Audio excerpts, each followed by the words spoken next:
When a young black waitress bravely stands up to an arrogant billionaire harassing her coworkers, she doesn't expect what happens next. You're about to hear a story that will make you question how courage can rise from the most unexpected places. By the end, you'll be asking yourself, if I had been there, what would I have done? It was a Saturday night in Charlotte, North Carolina, and the restaurant, Willow and Ash, was bursting with life. The place was famous for its warm lighting, rustic wood tables, and a menu that blended Southern classics with modern twists. The clatter of dishes, the hum of conversations, and the laughter of families celebrating milestones filled the air. Amid the whirl of activity was 22-year-old Sierra Lawson. She moved gracefully between tables, balancing trays with ease, her curly hair pulled into a bun, and her smile steady even when exhaustion pressed down on her. Sierra had been working at Willow and Ash for nearly 2 years. It wasn't her dream, but it was her reality.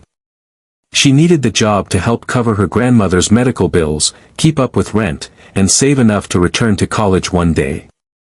Sierra had a quiet strength about her. The other waitstaff often turned to her when things got chaotic because she had a way of calming the storm. She would remind them to breathe, show them how to organize their tickets, or even crack a joke to lighten the mood. "We got this," she would often say.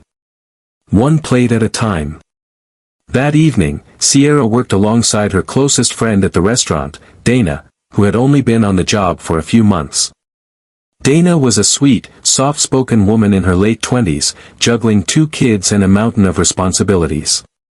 She was eager to do well but still nervous when dealing with difficult customers. It was around 8:30 when the atmosphere shifted. The door opened, and in walked a man everyone seemed to recognize, Grant Whitford. Grant wasn't just wealthy. He was the kind of man whose face regularly appeared on business news channels. He had built his fortune in tech investments and was rumored to own properties up and down the East Coast. His reputation, however, wasn't as shiny as his suits. People whispered about his arrogance, the way he belittled employees, and his habit of treating service workers like disposable objects.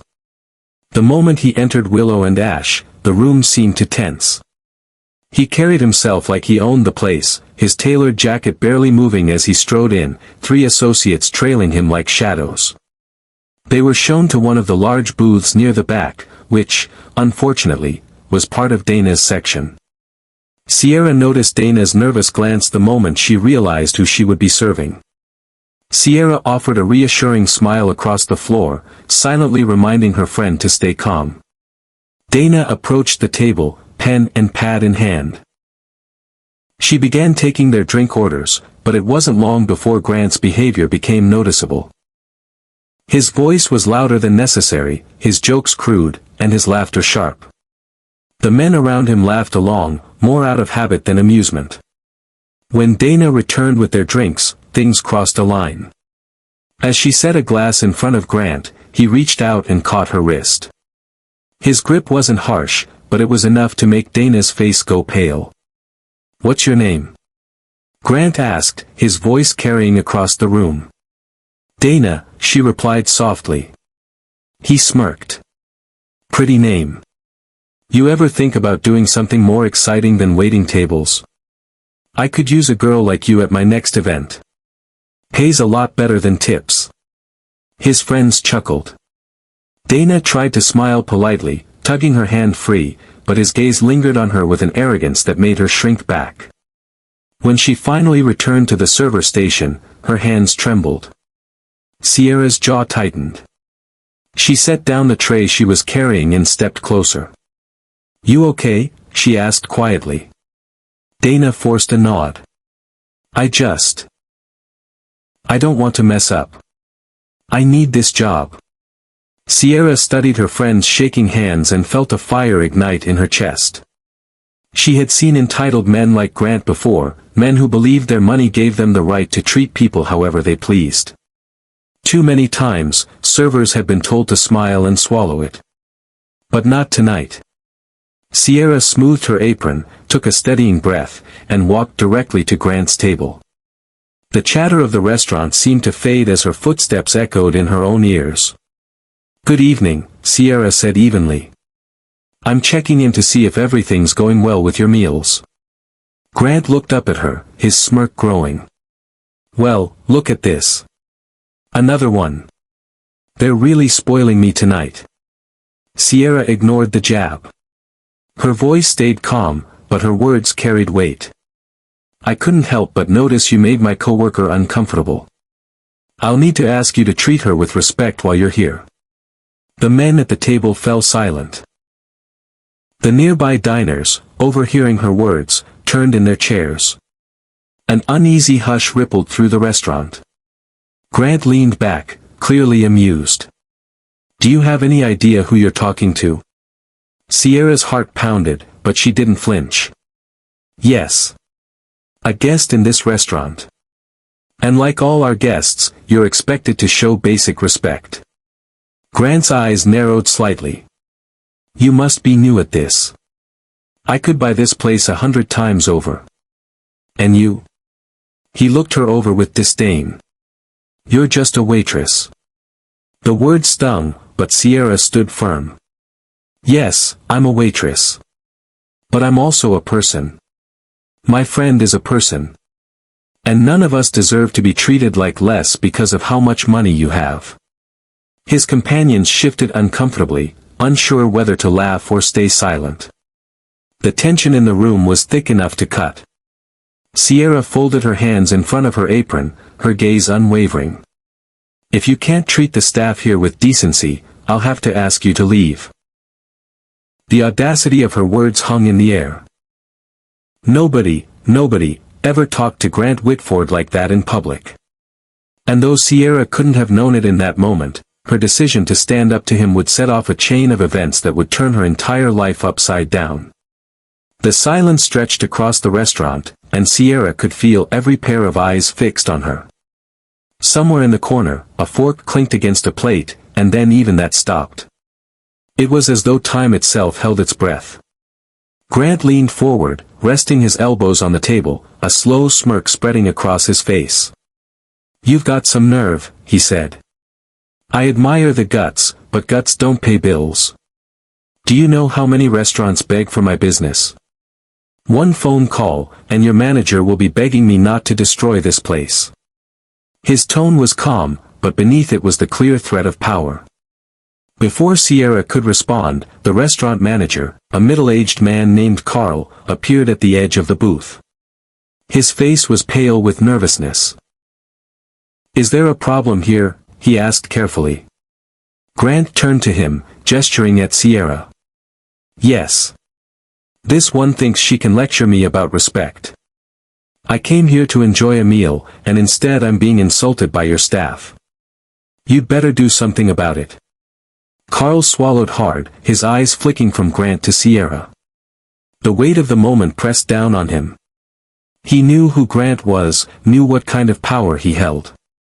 Losing him as a customer, or worse, angering him, could mean trouble for the restaurant's reputation.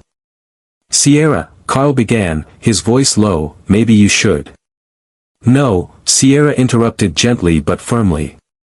She looked at Carl, then at Grant. "With all due respect, Carl, our job isn't to let customers humiliate us. Our job is to serve food and provide a good experience." Mr. Whitford crossed the line. Gasps rippled again through the room. Sierra felt her heart hammering, but her voice didn't waver. Grant's smirk vanished. His face darkened, the arrogance replaced with something sharper, anger. He stood abruptly, his chair scraping loudly against the floor. "You're finished here," he spat. "I'll see to it you never work in this city again." His entourage hurried to stand as well, clearly uncomfortable with the scene but unwilling to challenge him. They filed out of the restaurant with Grant storming ahead, leaving behind an air so heavy it was suffocating. For a long moment, the room was silent. Then, softly at first, came the sound of clapping. One diner, an elderly man seated near the bar, began to applaud. Then another joined in. And another. Within seconds, the entire restaurant erupted into applause, the sound filling the air like thunder. Sierra stood frozen, her cheeks flushing with heat. She hadn't expected support. She hadn't even expected anyone to notice. She had only wanted to protect Dana. Carl rubbed his forehead, clearly rattled. "Sierra," he muttered, "I need to talk to you in the office later." She nodded, though her chest tightened with dread. She knew what was coming. Standing up to someone like Grant Whitford wasn't just bold, it was dangerous. After the shift ended, Carl pulled her aside. His voice was weary. "You know I admire your courage," he said. "And God knows he deserved it. But Grant Whitford isn't just some customer. He's got influence. Connections. He could make life very hard for this restaurant." "I understand," Sierra said quietly. Carl sighed. "I can't fire you. Not after what happened. People in there were cheering for you. Half the customers said they'll come back just because of how you handled him. But, you should be prepared. If Grant makes calls, it won't be easy." Sierra nodded again, thanked him, and walked out into the cool night air. Her body trembled with exhaustion and nerves. She had stood her ground, but now came the consequences. 2 days later, the storm hit. Social media lit up with a video someone had recorded from a nearby table. It captured everything: Grant's crude remarks, his grip on Dana's wrist, and Sierra standing up to him with calm, unwavering words. The clip went viral almost instantly. Thousands of people shared it, praising Sierra for her bravery. "This is what courage looks like," one post read. Another said, "Finally, someone told Grant Whitford the truth." But not all the reactions were positive. Some defended Grant, accusing Sierra of being disrespectful to a customer. Others speculated that she'd be blacklisted from every decent restaurant in the city. Sierra tried not to read the comments, but they were impossible to escape. Her phone buzzed constantly with messages from strangers, old friends, even distant relatives who had seen the video. Dana stopped by her apartment with flowers and a hug. "You saved me that night," she whispered. "I don't know what would have happened if you hadn't stepped in." Still, Sierra worried about her job. She worried about rent. She worried about her grandmother's medical bills. She hadn't asked for fame or attention. She just wanted to do what was right.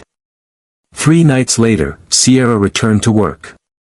The restaurant was busier than ever, the tables packed, the waitlist spilling out the door.